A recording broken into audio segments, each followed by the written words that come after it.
So there's quite a lot of first-time buyers. Do you want to say maybe like to the viewers what's the steps that to go through when buying a property for the first time, or even if it's not the first time, just when you're buying a property in general?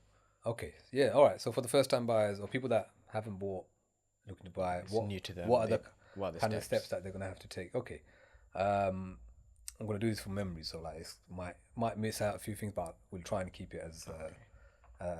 we'll try and give them as much information as possible. So firstly, look, firstly you got to find a property, right? Actually, even before that, let's take a step back. You should try and figure out what you can afford first of all. Yeah, all right. So you might be saving up, have saved up for 10 years or whatever. If you've got it, if you're looking at buying all cash, then it's pretty simple.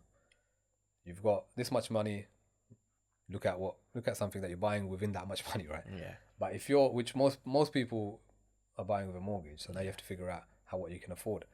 Generally, um, so you might have 50,000, 20,000, or 100,000, let's just say, whatever it is. You've got that much money to put down as a deposit. Now, the rest of that money, The bank will loan you. the bank will loan you it, but you need to be earning at least 1/5 of it. Between like, so what that means is your salary, Has to be 1/5 of the mortgage. yeah, or in other words, let's take your salary, times that by 4 or 5. That's generally rule of thumb. Some lenders are 4, some lenders are 5. Oh, Yeah, that's roughly what they will lend you. oh, okay. Yeah, so if you now take your salary, let's just say your salary is £50,000. Let's do easy maths. Yeah, let's go with 5 times 5 is 250. 250,000. So you can buy something that's that plus the deposit that you've got. Oh, okay. Yeah, so you might have 50,000 in the bank. So you can buy something worth £300,000. Yeah, that's the first thing. So first thing, try and figure out, because you don't want to be looking at stuff that you can't buy. Yeah. Yeah, so that's the first thing. Secondly, you have to also try and figure out what there's other costs. You need to factor in other costs like stamp duty, solicitors costs. If you're using a mortgage broker's cost. I mean, those ones, the mortgage broker and solicitor aren't huge costs, but the big one might be stamp duty. But if you're a first-time buyer, again, under £425,000, there's no stamp duty. Oh, So okay. that's, but if it's more than that, then you do have stamp duty. So just figure out what you can afford first. That's the first thing I would say. Yeah. Then you start looking at properties. When you start looking at it, it's just preference, to be honest. Like, some people say don't go for new builds, go for new builds, all this kind of stuff. Uh, some new builds are nice. So, it all depends on what you're after, right? If you're buying a flat, don't forget you have to consider the service charge. Yeah. So if you might be thinking, okay, I've worked out what my mortgage is. My monthlies are going to be £1,000 a month. But now, if you're trying to move into a luxury flat, What service charge for the service viewers? charges, so if you're buying a flat in a building, service charge would be so something that the freeholder. We should have covered this earlier, actually, when we were talking about freeholders and leaseholds. But the service charges. So if you're buying a flat in a building in a block of flats, the freeholder charges a service charge to cover certain things that the commune like that whole building The whole benefits from. video. Okay. So it could be cleaning the communal areas. That's a that'll be part of the service charge. It could be maintenance works to the lifts. Yeah, it could be changing the lifts, because if they have to change the lifts, there's a big bill that you're gonna get, because now that's a really expensive job. So I didn't know that. So even if it's something going on with the flat, all the people live the tenants, they would have to. They get the bill. They get the bill. Oh. Yeah. So the freeholder would have a most likely management company that's dealing with it, and all the bills unfortunately go on the leaseholders. So yeah, leasehold is one. I'm sorry, service charge is one part of it, but you know what I said about major works. Sorry, a lift being changed. Yeah. That's like a major work, and we call them major works. So for someone that's got out buying something new, like first time buyer or not first time buyer, you might not know this. Like, you need to look out for. You should ask, are there any major works planned, and if there's anything planned in the next 5 years, but legally they have to tell you. Oh, okay. You see, or it will come up in the searches anyway, like in the management pack. So yeah, figure out if the service charge you can afford it, because when you start looking at like places that have swimming pool and gym and concierge, That's gonna yeah, factor into. yeah, because some places might have £1,000 service charge a year. Yeah, that's less than £100 a month. But if you're going to somewhere like that, some of the places I've sold in Wapping and Canary Wharf, you'll easily hit £5,000 a year. 6,000, 9,000, 10,000. That's a lot.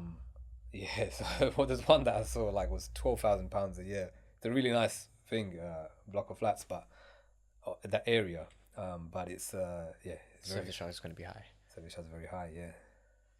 Also, Sorry, but we're still going through the yeah, different stages, right? So that's another part. Next thing is, go and see a lot of properties. Don't just look at it online and think that's the one. Definitely visit, get a feel of the property, get a feel of the neighborhood. Yeah, talk to your neighbors. A lot of people don't do this. Yeah, if you're thinking of moving in there, you it's want to not know where the area that you're moving into as yeah. well. Speak to the next door neighbor, both sides. I'll tell you a story quickly. I know someone that they told me this as well. The way they're like, always knock on the neighbor's door. 'Cause they bought something without speaking to the neighbors. They went there. They were Asian descent. Yeah. Moved in. Next door neighbor turns out to be a hardcore racist. Oh, what So this guy gave him so much trouble over the next however so bad verbal. I think a lot of time it could have got physical where they got yeah. and they ended up moving out. They moved out back to the same building they used to live before. Because it got that bad. Got really bad, yeah. But yeah, get a feel of the property, neighbors, and look for a good. If you're getting a mortgage, look for a good broker. Can't go by recommendation. Speak to people. Try and figure out a good broker. Pay for a good solicitor as well.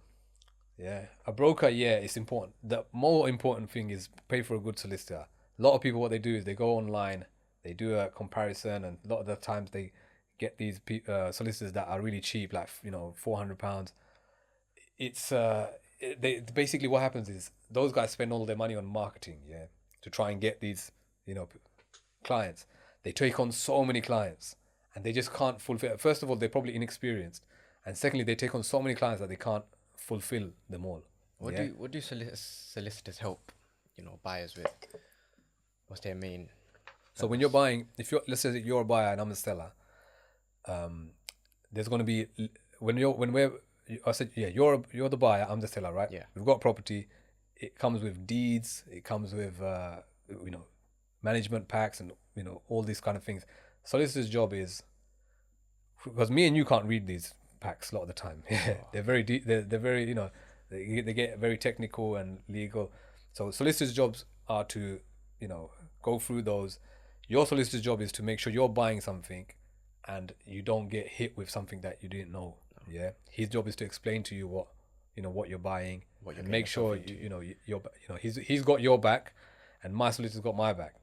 There could be a scenario where there's a cost coming up or there's something that's happening and the solicitors haven't agreed on it. They'll go back to you and say, what do you think? This solicitor will come back to me and say, oh, what do you think? Maybe we should do this, maybe we should do that. Their job isn't to negotiate, but their job is to make sure my one's there to have my back, your one's there to have your back, and make sure both parties know what they're getting themselves into. Exactly, yeah. Okay. But in that sort of scenario, they usually need the agent to kind of come in and negotiate for both parts. But yeah, the solicitor, when it comes to property, they're called conveyancers. So they're there to make sure legally, you're buying something without knowing what you're buying and not getting trapped into anything. And same with my solicitor, make sure and to do the legal paperwork to sign it off, make sure it's not in my name anymore. I've sold it to you and now it's in your name and whatnot. Okay. Because maybe let's just say we didn't have solicitor and we agreed to do this and I didn't sign it and you thought I signed it. Do you see what I mean? It could get causes problems. Yeah, so it's there to make sure that everything gets done properly. Or they are there to make sure everything gets done properly. Anything else you'd say?